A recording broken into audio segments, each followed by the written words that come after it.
Sì.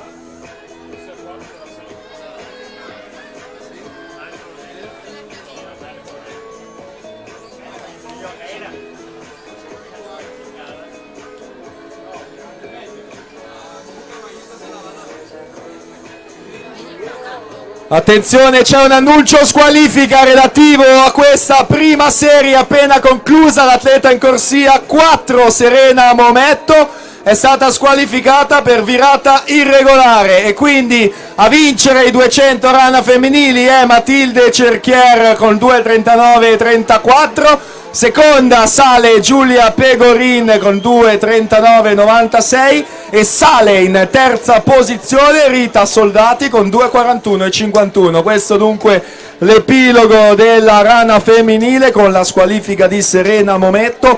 Cambia il podio, la vincitrice Cerchier, seconda e terza Pegorin e Soldati.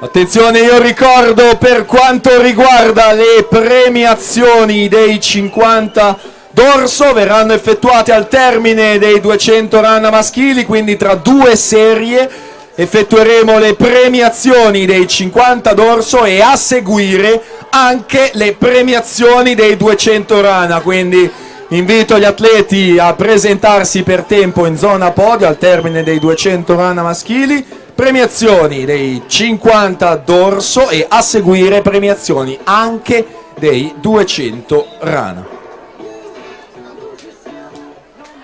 Tanto si conclude la serie numero 3 con Kevin Paul 2:27,47.